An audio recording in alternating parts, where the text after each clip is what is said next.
오늘도 하나님의 주시는 은혜가 이 새해 첫날 이 새벽에 하나님의 은혜가 우리 성도들에게 충만하길 주님의 이름으로 축원드립니다. 우리 그래도 옆분들한테 인사 한번 하고 시작하겠습니다. 새해 복 많이 받으세요. 새해 복 많이 받으십시오. 감사합니다. 오늘 이렇게 성구영신 예배를 드리면서 우리 성도들이 이 늦은 시간 얼마나 올까 하는 생각을 솔직히 좀 하게 되더라고요. 요즘 코로나 때문에 다들 힘든 가운데 또 나라에서는 계속 코로나로 인해서 교회가 마치 무슨 주범인 것처럼 자꾸 떠들어대고, 그래서 어떤 분들은 교회 나가는 거 나 교회 다녀요 라고 말조차도 잘 못한다라는 그런 분들도 있더라고요. 그만큼 어렵게 우리 아까 김영호 장로님도 기도하셨지만 진짜 어렵게 그렇게 시간들을 보내왔던 것 같아요. 특히 기독교인들이야 뭔 잘못이 있어요. 이렇게 예배하고 기도하는 게 다지. 세상 사람들도 어디 술집 가서 술을 먹습니까? 어디 춤추는 데 가서 춤을 춥니까? 우린 그런 거 없잖아요.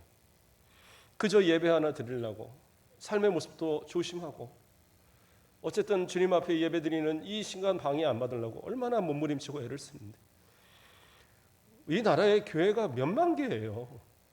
그 중에 한두 교회 문제가 되면 바로 방송에서 떠들어댑니다. 어느 식당에서 어디서 문제됐다 그런 건 잘 안 나와요. 근데 교회다 그럼 무조건 한 20명 30명 문제가 돼도 무조건 다 방송에서 나옵니다. 사람들이 막 욕을 해요. 무슨 이 시국에 예배를 드리냐. 그런데 그건 우리를 잘 모르는 사람들의 이야기입니다. 교회는요, 교회란 말 자체가 예배를 위해서 모여진 그러한 모습인 겁니다.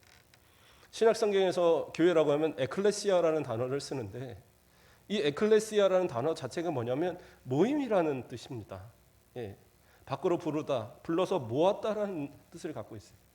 그래서 그냥 교회란 자체는 모여야지 교회인 거예요. 모이지 않으면 교회가 아니에요. 그런데도 불구하고 우리는 어떻게 해요? 코로나라는 이유 때문에 예배가 많이 중단되는 그런 모습들을 보게 됐습니다. 그렇다고 태극기 부대 이런 분들처럼 앞장서서 예배를 어디서 방해하고 막 청와대 쳐들어가자 이러라는 얘기가 아니에요. 이 순천에서 우리 교회가 가장 먼저 들어올 때 이름 쓰는 거 우리가 제일 먼저 했습니다. 어떻게 아냐고요? 그거 점검하러 온 분이 그거 지도하려고 왔는데 이미 우리가 딱 하고 있으니까 처음 봤다고 그러더라고요. 이렇게 여러 교회 다녔는데 이거를 하고 있는 교회는 처음 봤습니다. 우리는 가장 먼저 시작했고, 방역도 제일 먼저 시작했고, 식당에서 밥 먹게 해준다고 그래갖고 이 칸막이 한번 해준다고 그래서 칸막이 우리 장로님들이 정말 좋은 거, 우리 성도들 서로 떠들어도 전혀 들리지도 않는 그런 칸막이를 다 해놨는데 밥 한 번 딱 먹고 그래도 안 돼. 그래서 지금 못하고 있잖아요. 우리가 할 수 있는 최선은 다 했어요. 그러나 뭐예요? 예배만큼 포기할 수 없잖아요. 그게 우리들의 모습이잖아요. 초대교회 성도들이요, 예배를 지키기 위해서 얼마나 몸부림쳤는지 아십니까? 로마에 있던 그 이방인들로 구성된 그 교회가 하나님 앞에 예배를 드리기 위해서, 예배를 드리면 잡혀 죽어요. 막 십자가형을 시키고 짐승의 밥으로 던져주고 막 그냥 산채로 죽이는 그러한 일들을 서슴지 않고 하는 그러한 때입니다. 그들이 예배를 드려야 되는데, 예배는 모여서 드리는 건데 그 예배를 드릴 수 없으니까 찾은 게 뭐예요? 로마 외곽의 땅속 깊이에 들어있는 그 터널로 만들어서 그 안에 깊이 들어있는 그 무덤가에서, 무덤 안에서 거기서 모여서 예배를 드리는 거예요. 그래서 그 예배를 드리는 그 곳을 카타콤이라고 얘기합니다. 무덤의 이름이죠.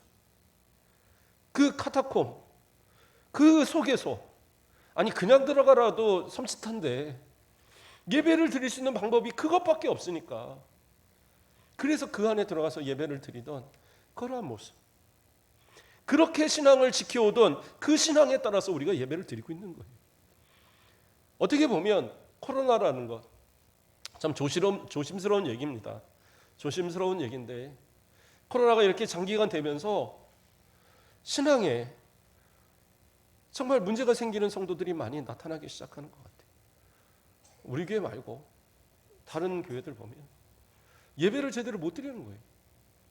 이 순천 지역에 또 전국적으로 처음에 코로나가 터졌을 때 교회들이 앞장서서 예배 쉬겠다. 어떤 교회는 한 달씩 막 쉬었어요. 저희는 예배 드립니다. 그때 다 드렸잖아요. 방역 철저히 하고. 그랬을 때 저를 향해서 얘기하는 분들이 있었어요. 다른 목사님들이. 이 시국에 왜 예배를 드리느냐. 뭐가 그렇게 예배를 너무한 목사님이냐. 이런 식의 얘기도. 예. 그래서 단호하게 제가 얘기했어요. 우린 예배 드린다. 예배에 대해서 방해하지 마라. 그리고 철저하게 마스크 끼고 설교하면서 우리 성도들 다 마스크 끼고 오고, 예, 제가 앞장서서 우리 성도들 가서 다 주사 맞으라고, 제가 먼저 맞으려고 어떻게 해서, 그래서 웬만한 분들보다 제가 빨리 맞았습니다. 저 3차까지 지금 다 맞았으니까. 예. 왜요? 이 예배 드리는 게 방해 드리는 게 너무 싫은 거예요. 이렇게까지 하는데도 예배 못 드리게 하면 제가 쳐들어가려고요. 청와대 가서 앞에서 데모 좀 하려고. 이러지 좀 말으라고. 물론 제대로 못 지켜서 주사도 필요 없다, 마스크도 필요 없다, 그리고 걸리는 사람들이 있어서 문제를 일으키죠. 그러나 대부분의 교회들은 얼마나 이렇게 열심을 다합니까? 예. 웬만하면 사람들 만나는 것도 정말 조심스러워요. 그래서 순천 안에 있는 목사님들도 자주 안 만나지만 만나더라도 처음 외부에 있는 분들을 안 껴있는 그런 경우들 되도록이면 만납니다. 그나마저도 조심스럽게. 어떤 분들은 같이 모임을 하면서도 마스크 절대 안 벗어요.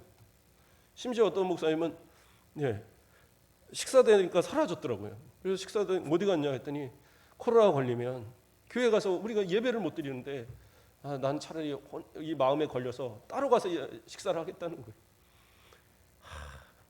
참 그게 목사님들의 마음이고. 그런데 성도들은 어떻게 해요?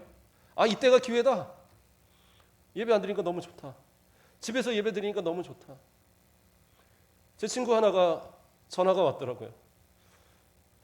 네 설교 가끔 들으면서 예배 드린다. 그래서 무슨 예배 드리냐니까 11시 예배를 그렇게 한다는 거예요. 그래서 왜? 니네 목사님 설교 들어야지. 근데 가끔은 그렇게 해 그러더라고요. 다른 교회 목사님. 내 교회 목사님 설교와 내 교회 성도들이 함께 찬양하는 소리와 내 교회 장로님이 기도하는 그 기도 소리 함께해서 그렇게 기도하고 하는 것이 당연한 일인데, 이젠 집안에서 가서 딱 컴퓨터 틀어놓고 예배를 드릴 수 있다 보니까 어떻게 해요? 내 마음에 드는 설교 하나씩 들어보는 거예요. 그거 옳은 거 아닌 것 같아요. 제 친구지만 잘했다고 그러지 않았어요. 니네 목사님 설교 들어라. 따로 듣는 거야. 뭐 얼마든지 들어주죠. 그러나 주일 예배 시간이 돼서 가족들을 모아놓고 예배를 드리는데 그렇게 해서 되겠어요? 그러다 보니까 이제는 어떤 현상이 일어나느냐. 위드 코로나 한동안 그래서 교회들 예배 다 드리게 했잖아요. 뭐 70%까지도 다 예배 드리게 하고 주사 맞은 사람들은 뭐 그것도 상관없고, 그러니까 서울권에 있는 교회들도 다 들어가서 예배를 드렸어요. 그래서 이제는 다 위드 코로나니까 다 교회 오십시오. 절반이 안 와요, 교회를. 절반도 안 나타나는 교회도 있고. 왜요? 이미 익숙해졌어요. 아직 코로나도 안 끝났고. 집에서 그냥 이렇게 앉아서 예배 드리면 얼마나 편한데, 굳이 교회 가서 앉아서 주리를 틀어가면서 목사님 설교를 듣고, 굳이 거기 가서 앉아서 그 고통스러운 시간을 보내고 자유롭지도 못하고, 예배 끝나면 그냥 헤어지나요? 또 뭐도 해야 하고 봉사도 하고 뭐라도 해야 되고 귀찮으니까 그냥 집에서 1시간 예배 딱 드리고 가족들하고 짐 싸갖고 놀러 가면 되는데, 이게 너무 익숙해져 버렸단 말이에요. 저는 이게 마귀의 장난이 아닌가. 또 한편으로는 하나님이 우리를 시험에 허락하신 건 아닌가. 우리의 믿음을 좀 점검해 보려고, 진짜 믿음이 뭔가를 좀 확인하려고 하는 거 아닌가? 때로는 이런 생각도 들어요. 진짜 믿음을 찾으실 때 우리 뭐라고 얘기하겠어요? 이 작은 것에도 흔들리는 우리의 모습인데, 이 카타콤에서 기도하던 그 성도들은요, 서로가 뭔가 표식은 있어야 되잖아요. 그래야지 서로 구별을 하는데, 그 간첩이라도 한번 들어와갖고 와서 신고해버리면 다 잡아 죽는 거잖아요. 그러니까 서로끼리 표식을 정했어요. 그 표식은 뭐냐면 물고기 모양이에요. 물고기 모양. 물고기가 헬라어로 익두스랍니다. 근데 이 철자를 하나하나 이렇게 거기다 뜻을 집어넣었어요. 이게 뭐라 그러냐? 예수 그리스도 하나님의 아들 구세주. 그래서 예수스 크리스토스 데우 하나님 아들 휘오스 소테르, 이렇게 이 첫 글자를 다 이렇게 붙여갖고 뜻을 만드는 거예요. 예수 그리스도 하나님의 아들 구세주. 이것을 첫 글자 하나씩을 딱 따서 붙여서 익두스 물고기. 그래서 물고기 모양 하나 보여주면 너도 그리스도인이구나. 물고기 모양 하나 보여주면 그래 우리 예배 드리러 왔구나. 그래서 그렇게 함께 예배를 드렸다라는 거예요. 그렇게까지 막 007 작전을 막 방불케 할 정도로 그렇게 해서 예배를 드리는데, 우리는 어떻게 해요? 직장에서 다니지 말래요. 회사에서 가면은 벌점 준대요. 그래서 안 가는 거예요. 그러한 모습도 그래요. 한 달 되고 두 달 되면 괜찮겠지 했어요. 이제 1년이 가고 2년이 갔잖아요. 3년이 다 돼가 이제 시작되잖아요. 이런 때에 우리가 그냥 포기해야 되겠어요? 우리 한국교회도 일제치하에서 그렇게 고통당할 때 많은 목사님들이, 많은 권사님들이, 많은 성도들이 어떻게 했어요?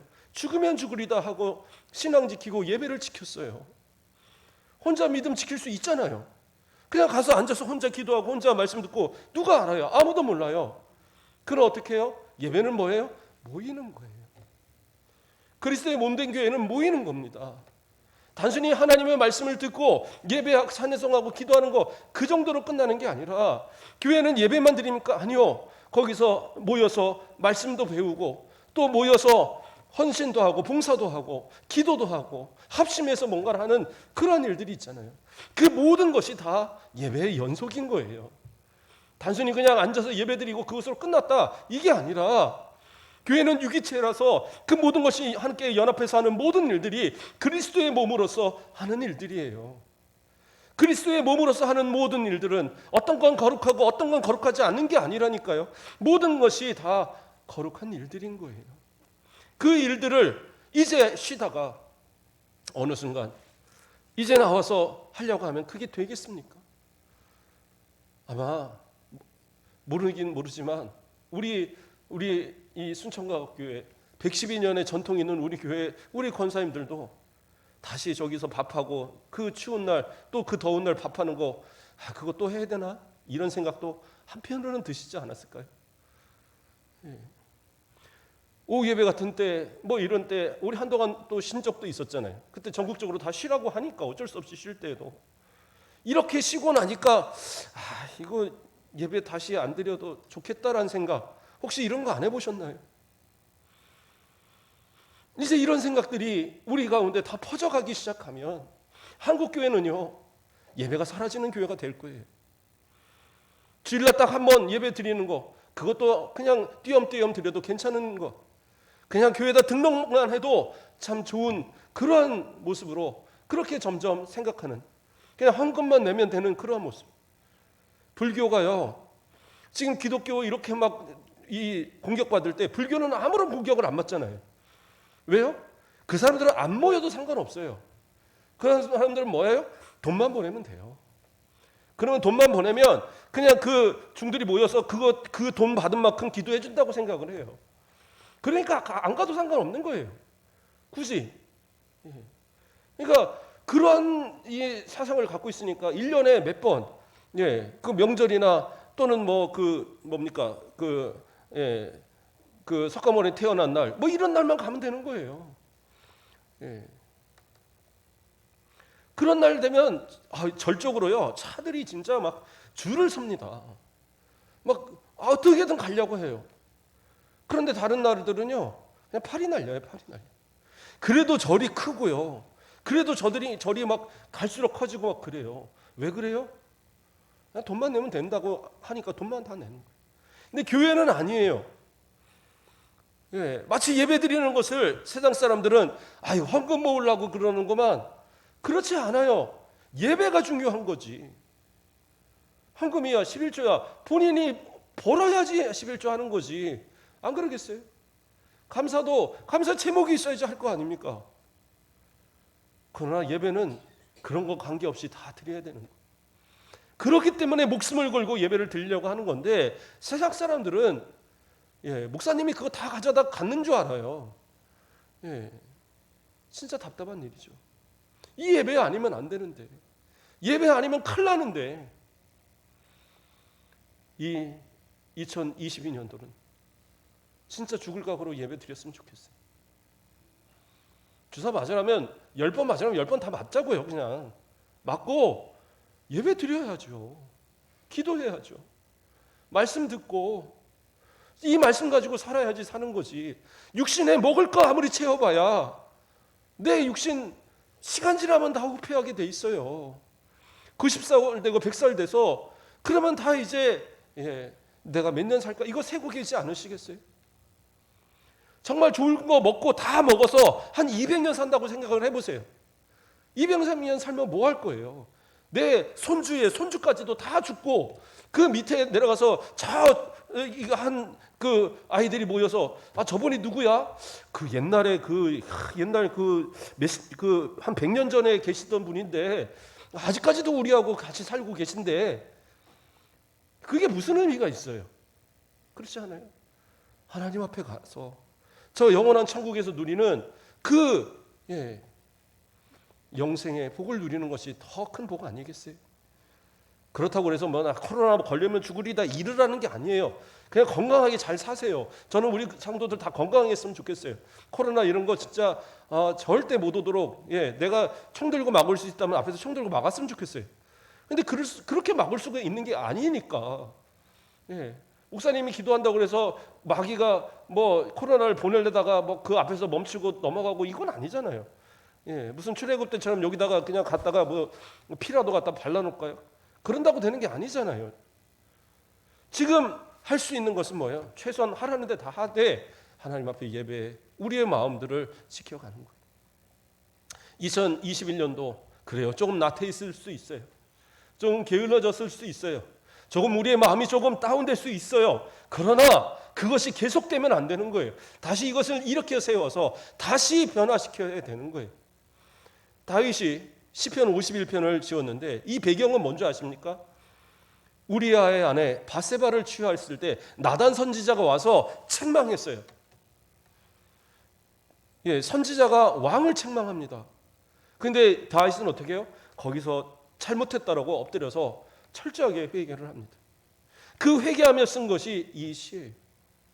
다윗과 같은 상군이고 정말 대단한 왕이라고 인정받지만 그도 나태해지고 그도 신앙의 모습이 낮아지니까 다운되니까 어떻게 돼요? 그 자신을 위해서 목숨도 아끼지 않는 그 병사를 데려다가 가서 전장에서 죽게 만들어요. 고의로. 그리고 그 아내를 겁탈한 것도 모자라서 자기 아내로 삼겠다고 그래서 데려다가 아내를 삼는 거예요. 물론 당시의 왕은 절대 권력자예요. 병사 하나 죽게 했다고 그래서 그렇다고 그래서 쫓겨나는 일이 있는 것도 아니고 그 아내 데려갔다가 그 아내 삼았다고 그래서 누구 하나 욕할 사람도 없어요. 그러나 뭐예요? 하나님은 그걸 보셨어요. 하나님은 그걸 책망하셨습니다. 하나님께서는 무섭게 책망하셨어요. 뭐라고 책망하십니까? 사무엘하 12장 7절에서 10절 말씀을 보면 내가 너를 이스라엘 왕으로 기름 붓기 위하여 너를 사울의 손에서 구원하고 내 주인의 집을 내게 주고 내 주인의 아내들을 내 품에 두고 이스라엘과 유다 족속을 내게 맡겼느니라. 만일 그것이 부족하였을 것 같으면 내가 내게 이것저것을 더 주었으리라. 그러한데 어찌하여 내가 여호와의 말씀을 업신여기고 나 보기에 악을 행하였느냐? 내가 칼로 햇사람 우리아를 치되 암몬 자손의 칼로 죽이고 그의 아내를 빼앗아 내 아내로 삼았도다. 이제 내가 나를 업신여기고 햇사람 우리아의 아내를 빼앗았은즉 내 아내로 삼았은즉 칼이 내 집에서 영원토록 떠나지 아니하리라. 강하게 책망하시고 저주하셨어요. 칼이 영원히 떠나지 않을 것이다. 우리의 아내 바세바가 취해서 그래 사람들 보기에는 어떨지 모르겠지만 너는 나를 업신여긴 거다. 사람들은 괜찮다고 할지 모르겠지만 너는 나를 업신여긴 거야. 내가 가만히 있지 않는다. 아주 무섭게 책망하십니다. 그 사랑하는 다윗도. 저와 여러분은 어떻겠어요? 우리는 다윗처럼 사람 죽인 적도 없고요. 우리는 뭐 그런 것도 없는데요. 그러나 우리도 나태해야 있고, 그리고 우리도 주님과 함께 동행하는 그러한 모습이 아니라고 한다면, 우리도 언젠가 어떤 순간에 마귀의 시험에 빠져서 죄로 허덕일지 모르는 그러한 가능성을 가지고 있는 사람들이, 아니 어쩌면 마음으로는 이미 세상의 편안함을 알아서 주님 앞에 열정으로 뜨겁게 기도하고 열정으로 예배하고 열정으로 전도하고 열정으로 헌신하던 그때의 모습 찾기 어려울지도 몰라요. 그러나 2021년도에 이러한 모습들이 있었다 할지라도 다 내려버리십시오. 그리고 2022년도는 다윗과 같이 새롭게 변화되는 그러한 모습들이 나타나야 돼요. 51편 1절에서 9절 말씀은 다윗이 철저하게 하나님 앞에 회개합니다. 하나님 용서해 주세요. 하나님 용서해 주세요. 계속 절마다 반복하는 거예요. 하나님 우슬초로 씻어주시고, 하나님 죄를 맑게 씻어주시고, 제발 씻어달라고 계속 눈물을 흘리며 기도합니다. 그리고 나서 10절에서 이야기하는 것이 뭐예요? 하나님이여 내 속에 정한 마음을 창조하시고 내 안에 정직한 영을 새롭게 하소서. 이 고백을 하고 있는 거예요. 내 안에 정직한 영을 새롭게 하소서. 정직한 영을 새롭게 해달라는 건 뭐예요? 정말 다시 흔들리지 않도록, 다시 우리의 마음이 나태해지지 않도록, 다시 그렇게 세상의 유혹에 이렇게 넘어지고 쓰러지고 그래서 주님을 멀리하는 이런 모습 되지 않도록 확고한 신앙의 모습으로, 확고한 신앙의 그러한 이 영혼으로 서 있게 해달라고 그렇게 고백하고 있는 거예요. 그런데 더 중요한 건 그 앞서의 구절이에요. 10절에 앞에 뭐라고 얘기합니까? 하나님이여 내 속에 정한 마음을 창조하시고, 내 죄악의 마음들을 씻어갖고 그것을 어떻게 좀 사용하시고, 이게 아니에요. 완전히 내 악한 모든 죄악의 마음들을 싹 버려버리고 하나님 새롭게 창조해 주세요. 이렇게 기도하고 있는 거예요. 여기서 창조란 단어는 바라라는 단어를 사용하고 있는데, 이 단어는 뭐냐면 베레시트 바라 엘로힘, 하나님께서 창조하셨다 말할 때에, 태초에 하나님께서 창조하셨다 말할 때 그때의 바라, 창조하셨다란 말씀으로 이 세상을 창조하셨던 그 창조의 단어가 바라예요. 그러니까 뭐예요? 지금 다윗은 자신의 죄에 대한 회개를 그렇게 하나님 앞에 외치면서 나는 연약하고 부족해요. 이 죄가 남아있으면 나는 또 죄질지 몰라요. 하나님 이 죄를 완전히 제거시키시고, 나의 모습, 이전 옛사람의 모습 완전히 제거시키시고, 이제는 어떻게 해요? 새로운 모습으로, 하나님 새 마음으로 새 모습으로 하나님 창조해 주세요. 이전의 다윗의 모습은 내 모습 아니에요. 이제부터 다윗의 모습이 하나님의 사람 다윗의 모습입니다. 하나님 창조해 주세요. 우리 성도들의 삶을 2021년 이 한 해 동안 혹시라도 나태했거나 혹시라도 주님 보시기에 합당치 못한 모습이었을지 몰라도 주님 앞에 다 내려놓고 다 버려버리고, 주님께서 이제는 2020년도는 새로운 모습으로, 새로운 사람으로, 과거에 내가 어떤 모습이었던지 어떠한 생각으로 살았던지 이거 다 필요 없고, 이제는 뭐예요? 하나님의 사람, 이제는 오직 정직한 영으로 새롭게 되어진, 재창조되어진 하나님의 사람으로 살아가겠다라는 그런 각오가 있어야 되는 거예요. 그러기 위해서 또 뭐라고 합니까? 11절에서 뭐라고 그래요? 나를 주 앞에서 쫓아내지 마시고 주의 성령을 내게서 거두지 마소서. 이건 엄청난 기도입니다. 우리 안에 누가 계셔요? 성령이 계셔요. 물론 예수 믿고 구원받은 우리 안에 계시는 성령님은 오순절 다락방의 사건 이후로 우리 안에 계심으로써 결코 떠나지 않는 약속의 성령이세요. 그렇기 때문에 결코 떠나지 않으세요. 근데 문제는 뭐냐면 이 당시에는요, 그때의 성령이 아니세요. 성령은 같은 성령이신데 구속의 성령이 아니라 그 안에 계시다가 때로는 떠나기도 하세요. 그 대표적인 인물이 누구예요? 사울왕. 다윗은 사울을 봤어요. 사울이 하나님 앞에 범죄하고 하나님 앞에 정직하지 못하고 하나님의 뜻대로 순종하지 않을 때 어떻게 해요? 성령이 떠나갔어요.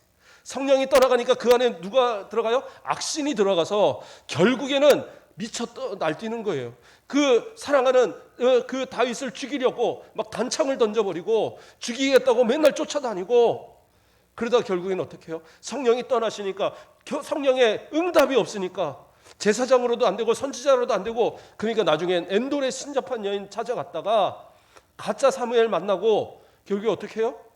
전쟁터에서 가서 비참한 죽음을 맞았어요. 그 사실을 누구보다 잘 아는 다윗이에요. 이 다윗이 하나님 앞에 책망을 받았어요. 무섭게 저주를 받았어요. 그때 뭐예요? 하나님 앞에 회개하지 않고는 안 되는 거예요. 하나님 도와주세요. 성령만큼은 내게서 떠나지 말게 해주세요. 다른 거 어떤 제가 책망, 어떠한 그런 벌 다 받아도 좋으니까 내 안에 계신 성령만큼은 거둬가지 마십시오. 이 기도하고 있는 거예요. 성령께서 내 안에 계심을 느끼십니까? 성령께서 나와 동행하심을 느끼세요? 내 안에선 말할 수 없는 탄식으로 나를 위해서 기도하시는 성령의 음성을 듣고 계시냐고요. 그렇지 않는다고 한다면 우리도 자신할 수 없어요. 성령이 내 안에 계시지 않는 사람, 그 사람은 구원받은 사람은 아니거든요.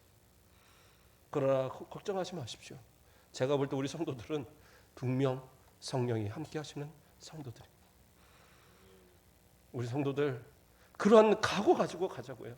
내 안에 계신 성령이 부끄럽지 않도록, 탄식하지 않도록, 하나님 앞에 이 사람만큼은 복 주셔야 되지 않습니까? 우리 권사님만큼은, 우리 장로님만큼은, 우리 안수 집사님만큼은, 우리 집사님들만큼은, 우리 청년들만큼은, 우리 아이들만큼은 복 주셔야 되지 않습니까? 기도할 수 있는 그러한 근거를 한번 만들어 보자고요. 그게 우리들의 모습이어야 된다니까요. 성령이 내 안에 계셔야 돼요. 그 성령 의지에서 다시 한번 뜨거워지자고요. 왜 안 되겠습니까? 저도 마찬가지예요. 제가 성령의 어떤 그 역사에 더 의지하지 못했던 것 같아요. 저도 담임이 되면 잘할 줄 알았어요. 네, 정말 잘할 줄 알았습니다. 왜요? 저 부목사로서는 난리던 사람입니다. 정말. 예, 농담이 아니라 진짜로. 예.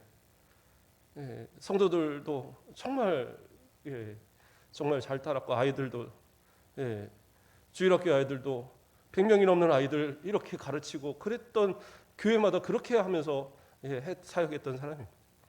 그런데 제가 교만하지 않았나, 하나님 앞에.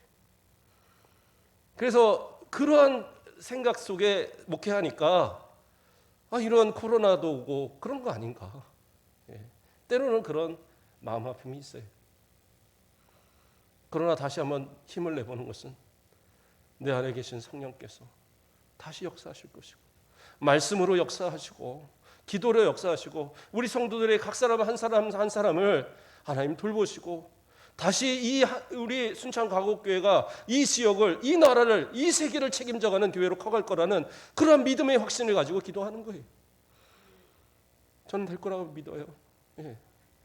이렇게 해나가는데, 죽어라 하는데 한 20년 하면 안 되겠습니까?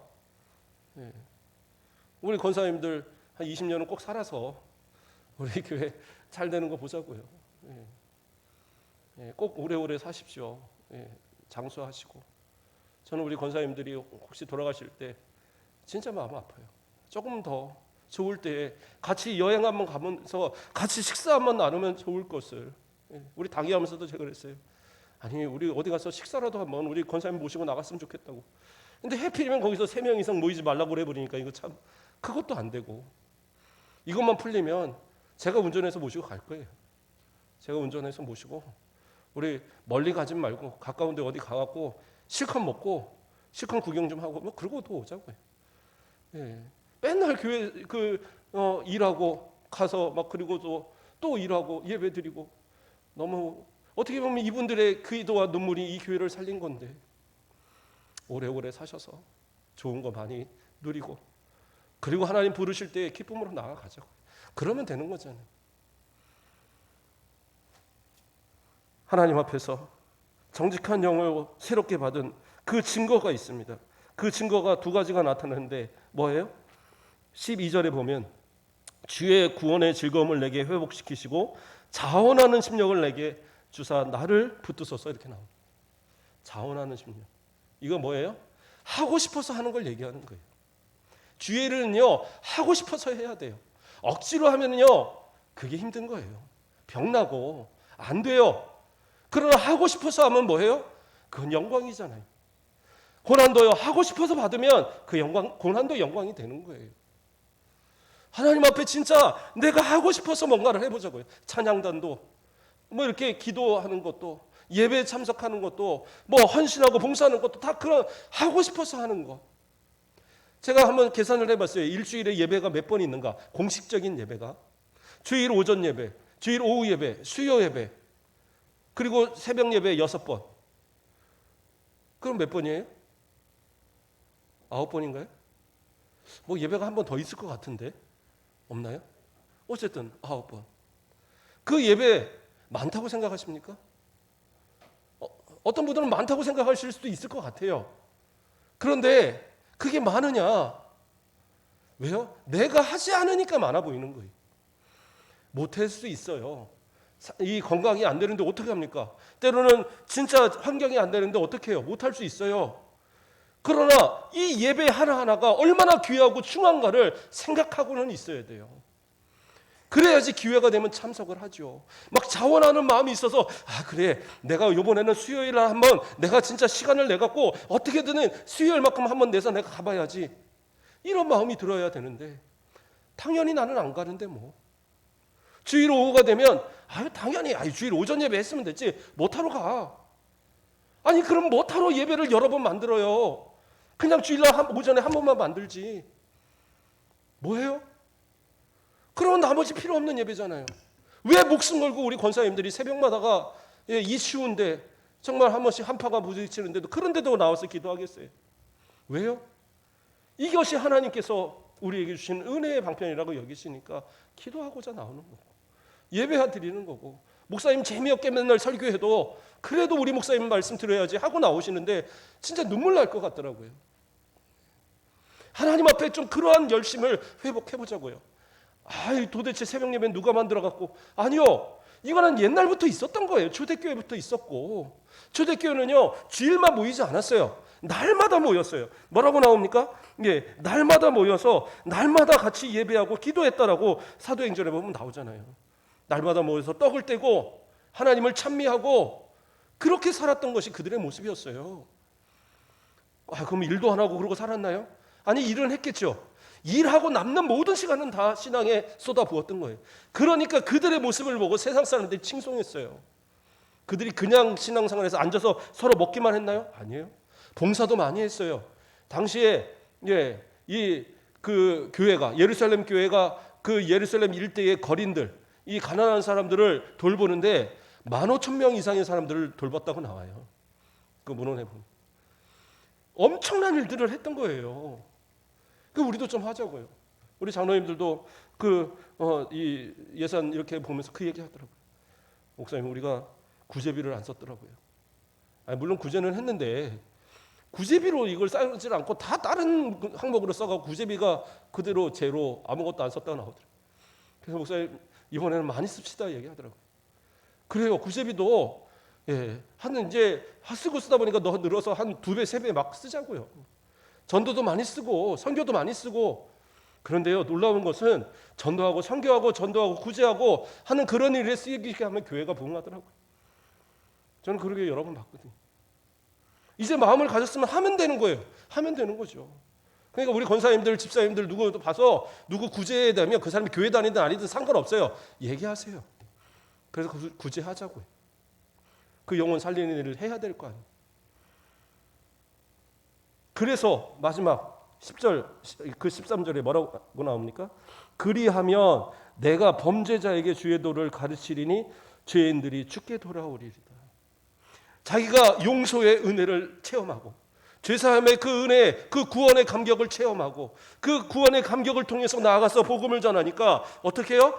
자기와 같이 죄졌던 사람들이 저 사람도 구원받는데 저 사람도 용서받는데 저 사람도 변화받는데 나도 나가서 같이 변화받아야 봐야지 이렇게 되더라는 거예요. 이게 정직한 영으로 새롭게 된 사람들의 모습이에요. 성령이 내 안에 내주하는 우리 성도들의 모습이더라고요. 나하고 한 시간을 얘기했는데 내가 그리스도인이라는 걸 모른다? 그러면 다시 생각해 봐야 돼. 나하고 하루를 같이 보내고 뭐 1박 2일을 보내든지 같이 보냈는데 내가 순천 가곡교회 교인이라는 걸 모른다? 그럼 뭐가 문제가 있는 거죠. 나와 같이 직장을 몇 년을 다녔는데 아이고 권사였어? 장로라며? 아이고 안수집사야? 그건 그냥 뭐 딱지치기로 타나봐? 이런 말 들어서는 안 된단 말이에요. 역시 권사님은 달라. 역시 장로님은 달라. 안수집사님은 그 정도는 돼야지. 그래야 되지 않겠어요? 저는 목사라는 것이 창피하지 않으려고 노력을 합니다. 그래서 어디 가서 나를 목사로 못 알아보면 나 목사라고 자꾸 자랑해요. 저 순천가교회 담임입니다. 예, 담임입니다. 저희 아이들이 제발 하지 말라고. 왜 하냐고. 예. 아니 그것도 전도잖아요. 목사님 찾아와서 얘기하고 나 목사요. 그럼 뭐예요? 예, 자꾸 찾아가면 언젠가는 교회 나오지 않겠어요? 저는 그런 생각도 해봅니다. 하나님 앞에서 우리 복음의 그런 뜨거움도 가져보고 말씀을 정리하겠습니다. 생각보다 좀 길어졌는데 오늘 진짜 짧게 하려고 마음은 먹었거든요. 물론 내장 갖고 올라왔지만 짧게 하려고 마음은 먹었는데 다시 말씀을 정리해 봅니다. 2021년도 그래요. 우리의 모습이 연약하고 부족했어요.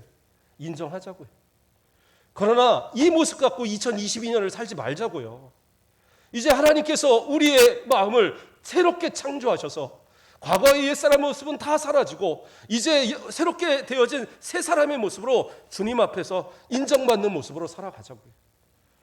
우리의 영이 정말 정직한 영으로 새롭게 돼서 결코 흔들리지 말고 불평하지 말고 불만하지 말고 내게 주어진 것에 있어서 부끄럽지 않게 서가자고요. 장로는 장로답게, 안수집사는 안수집사답게, 권사는 권사답게, 목사는 목사답게. 제가 못하면 저도 욕 먹어야죠. 하나님께도 책망도 들을 것이고.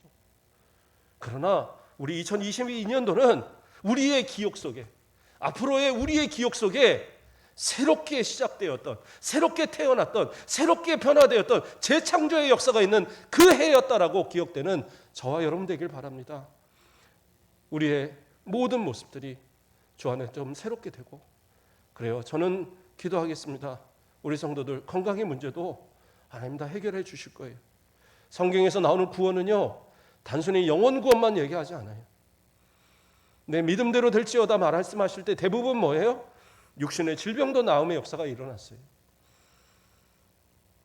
주님 앞에 헌신하고 그 정직한 영으로 새롭게 된 우리 모든 성도들 새해 기도하는 모든 기도에 하나님께서 응답하시고 형통의 길로 능력의 길로 더 하나님 앞에 가까이 나아가는 모든 성도들의 그 길에 하나님의 평강이 은혜가 넘치기를 주님의 이름으로 축복드립니다. 기도하겠습니다. 사랑의 하나님 감사를 드립니다. 우리를 사랑하여 주시고 오늘 이 첫 시간 하나님 앞에 드리며 예배 드릴 수 있도록 이끌어 주심을 감사를 드립니다. 우리의 마음을 재창조하여 주시고 우리의 영을 정직한 영으로 새롭게 하여 주셔서 이제는 세상의 여러 가지 이유로 흔들리지 말고 하나님 앞에 예배하는 일이 우선이요 기도하는 일이 우선이요 헌신하는 일이 전도하는 일이 우리의 삶의 목적이 되게 하시고 이 마지막 시대에 주님께서 일꾼을 찾으실 때에 제가 여기 있나이다 나를 써달라고 기도할 만한 그렇게 하나님 앞에 외칠 만한 우리 성도들 되도록 인도하여 주시옵소서. 간절히 기도합니다. 우리 성도들의 2022년도의 삶은 정말 복된 삶이 누려지게 하여 주시옵소서. 기도하는 그만큼 하나님은 더 많은 것으로 채워주시고, 예배하는 그만큼 하나님은 더 큰 역사로 함께하여 주시고, 그 헌신하고 기도하는 모든 것 그 이상으로 하나님께 그 삶이 형통의 길로, 복된 길로, 은혜와 평강이 넘치는 길로 모든 기도가 하나님의 은혜 가운데 이루어지는 복된 역사들이 이루어지는 그러한 삶을 누릴 수 있도록 은혜 더하여 주시옵소서.